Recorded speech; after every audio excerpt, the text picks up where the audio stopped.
Assalamualaikum warahmatullahi wabarakatuh. Perkenalkan, kami dari kelompok 8 kelas B Indralaya yang mewakilkan saya Rici Ardina Hidayatullah. Saya Mela Teti Anggini. Saya Nadira Fitri. Jadi pada video kali ini kami akan membahas cloning gen. Tujuan: mahasiswa mampu mengkaji implikasi cloning dalam kehidupan sehari-hari. Prosedur proyek: 1. Cari dan pahami materi mengenai cloning gen.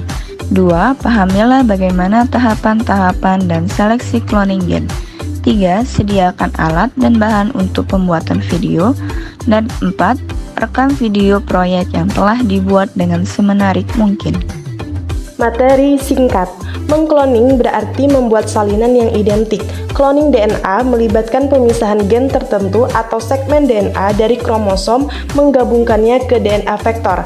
Hasilnya merupakan DNA hibrida yang disebut DNA rekombinan. Selanjutnya DNA rekombinan ditransformasi ke dalam sel inang yang tepat, yaitu bakteri, virus, atau ragi, dan direplikasi untuk membuat banyak salinan dari gen yang dipilih.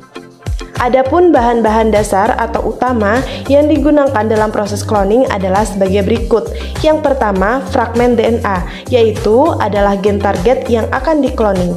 Yang kedua, vektor, adalah molekul DNA untai ganda, melingkar atau linier yang dapat menghasilkan molekul DNA rekombinan dalam proses cloning.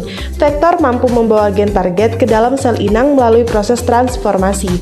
Yang ketiga, sel inang, yaitu sel hidup yang mampu ditumpangi oleh vektor asli atau rekombinan. Sel inang dapat berupa organisme uniseluler atau bersal tunggal seperti bakteri maupun multiseluler atau bersal banyak seperti jamur, tumbuhan, hewan, hingga manusia.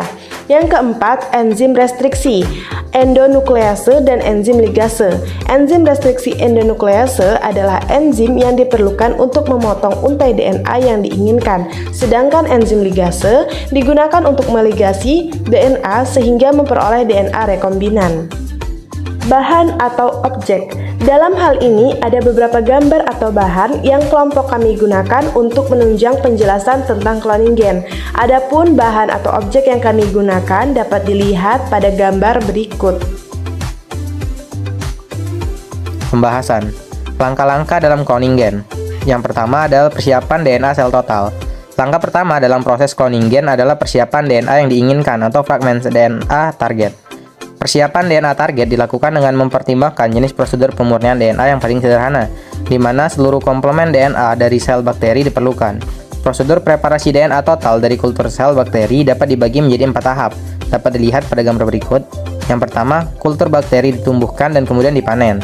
Yang kedua, sel-sel dipecah untuk mendapatkan DNA-nya. Yang ketiga, ekstrak sel ini diperlukan pemurnian untuk menghilangkan semua komponen kecuali DNA. Dan yang keempat, larutan DNA yang dihasilkan terkonsentrasi. Setelah melisiskan sel, langkah terakhir dalam preparasi ekstrak sel adalah menghilangkan puing-puing sel yang tidak larut. Komponen seperti fraksi dinding sel yang lisis dapat dibuat pelet dengan sentrifugasi, meninggalkan ekstrak sel sebagai supernatan yang cukup jernih. Selain DNA, ekstrak sel bakteri mengandung sejumlah besar protein dan RNA. Berbagai metode dapat digunakan untuk memurnikan DNA dari campuran ini. Salah satu pendekatan adalah memperlakukan campuran dengan reagen yang mendegradasi kontaminan, sehingga memisahkan larutan murni DNA. Metode lain menggunakan kromatografi penukar ion untuk memisahkan campuran menjadi berbagai komponennya, sehingga DNA dipisahkan dari protein dan RNA dalam ekstrak. Untuk memurnikan DNA dapat dibaca buku Preferensi Cloning Gen. 2. Persiapan DNA plasmid. Pemurnian plasmid dari kultur bakteri melibatkan strategi umum yang sama seperti preparasi DNA sel total. Kultur sel yang mengandung plasmid ditumbuhkan dalam medium cair, dipanen dan ekstraknya sel disiapkan. Protein dan RNA dihilangkan dan DNA mungkin terkonsentrasi oleh pengendapan etanol. Namun ada perbedaan penting antara pemurnian plasmid dan persiapan DNA sel total. Dalam preparasi plasmid selalu perlu untuk memisahkan DNA plasmid dari sejumlah besar DNA kromosom bakteri yang juga ada di dalam sel. Memisahkan kedua jenis DNA ini bisa sangat sulit, tetapi tetap penting jika plasmid akan digunakan sebagai vektor cloning. Kehadiran jumlah terkecil DNA bakteri yang mencemari dalam percobaan cloning gen dapat dengan mudah menyebabkan hasil yang tidak diinginkan. Untungnya beberapa metode tersedia untuk menghilangkan DNA bakteri selama pemurnian plasmid. Dan penggunaan metode ini secara individu atau kombinasi dapat menghasilkan isolasi DNA plasmid yang sangat murni. Plasmid dan kromosom bakteri berbentuk sirkular, tetapi selama preparasi ekstrak sel, kromosom selalu dipecah untuk menghasilkan fragmen-fragmen linier. Oleh karena itu, metode untuk memisahkan molekul melingkar dari molekul linier akan menghasilkan plasmid murni. 3. Pembentukan DNA rekombinan. Setelah sampel DNA murni disiapkan, langkah berikutnya dalam eksperimen cloning gen adalah konstruksi molekul DNA rekombinan. Untuk menghasilkan molekul rekombinan ini, vektor serta DNA yang akan dikloning harus dipotong pada titik-titik tertentu dan kemudian digabungkan bersama secara terkendali. Memotong dan menyambung adalah dua contoh teknik manipulasi DNA. Berbagai variasi telah dikembangkan selama beberapa tahun terakhir. Setelah dipotong dan digabungkan, molekul DNA dapat diperpendek atau diperpanjang, disalin menjadi RNA atau menjadi molekul DNA baru, dan dimodifikasi dengan penambahan atau penghilangan gugus kimia tertentu. Manipulasi ini yang semuanya dapat dilakukan di dalam tabung reaksi, memberikan dasar tidak hanya untuk cloning gen, tetapi juga untuk studi biokimia DNA, struktur gen, dan kontrol eksperimen gen. Enzim restriksi endonuklease dapat digunakan dalam proses ini untuk mendapatkan fragmen DNA yang diinginkan. Setiap enzim restriksi memotong DNA pada urutan basar tertentu, yang disebut urutan pengenalan, yang dapat divariasikan dari 4 menjadi 16 atau 20 pasangan basa. Jika kita mendalilkan bahwa pengenalan DNA didistribusikan secara acak dalam molekul DNA, maka kita dapat menghitung beberapa banyak enzim memotong molekul DNA. Suatu pengertian yang penting harus diketahui yaitu bahwa untuk setiap posisi molekul DNA terdapat 4 kemungkinan, yaitu A, C, G, atau T. Berikut merupakan gambar pemotongan gen dengan enzim restriksi. Setelah memotong molekul DNA asing dengan enzim restriksi yang sesuai, demikian juga vektor harus dipotong dengan enzim restriksi yang sama, kemudian diligasi dengan enzim ligase. Ligase ini bergabung dengan fragmen DNA secara kovalen. Dua persyaratan harus dipenuhi agar enzim ligase dapat melakukan tugasnya. Pertama, molekul harus menjadi substrat yang benar, yaitu mereka harus memiliki gugus 3 hidroksil dan 5 fosfat. Kedua, gugus-gugus pada molekul yang akan digabungkan harus diposisikan dengan benar terhadap satu sama lain. Berikut merupakan gambar proses ligasi dengan enzim ligase. Yang keempat, transformasi. Setelah pembuatan DNA rekombinan, langkah selanjutnya dalam eksperimen cloning gen adalah memasukkan molekul-molekul ini ke dalam sel hidup. Transformasi biasanya bakteri yang kemudian ditumbuh dan membelah untuk menghasilkan klon. Sebenarnya kata cloning hanya mengacu pada prosedur tahap selanjutnya dan bukan pada konstruksi molekul DNA rekombinan itu sendiri. Cloning mempunyai dua tujuan utama, yaitu yang pertama untuk memungkinkan sejumlah besar molekul DNA rekombinan untuk diproduksi dari bahan awal dalam jumlah yang terbatas. Fungsi penting kedua dari cloning dapat digambarkan sebagai pemurnian. Manipulasi yang menghasilkan DNA rekombinan jarang dapat dikontrol sejauh tidak ada molekul DNA lain yang hadir pada akhir prosedur. Sebagian besar spesies bakteri mampu mengambil molekul DNA dari media tempat mereka tumbuh. Seringkali molekul DNA yang diambil dengan cara ini akan terdegradasi, tetapi kadang-kadang mampu bertahan dan bereplikasi di sel inang. Khususnya ini terjadi jika molekul DNA plasmid dengan asal replikasi yang dikenal oleh inang. Di alam, transformasi mungkin bukan proses utama di mana bakteri memperoleh informasi genetik. Sebagian besar spesies bakteri termasuk E. coli hanya mengambil DNA dalam jumlah terbatas dalam keadaan normal. Untuk mengubah spesies ini secara efisien, bakteri harus menjalani beberapa bentuk perlakuan fisik atau dan garing atau kimia yang meningkatkan kemampuannya untuk mengambil DNA. Adapun gambaran proses transformasi dapat dilihat pada gambar berikut. Yang kelima yaitu seleksi rekombinan. Penyerapan dan retensi plasmid stabil biasanya dideteksi dengan mencari ekspresi gen yang dibawa oleh plasmid. Misalnya sel E. coli biasanya sensitif terhadap efek penghambatan pertumbuhan antibiotik amplisin dan tetrasiklin. Namun, sel-sel yang mengandung plasmid yang merupakan salah satu vektor cloning pertama yang dikembangkan pada tahun 1970-an resisten terhadap antibiotik ini.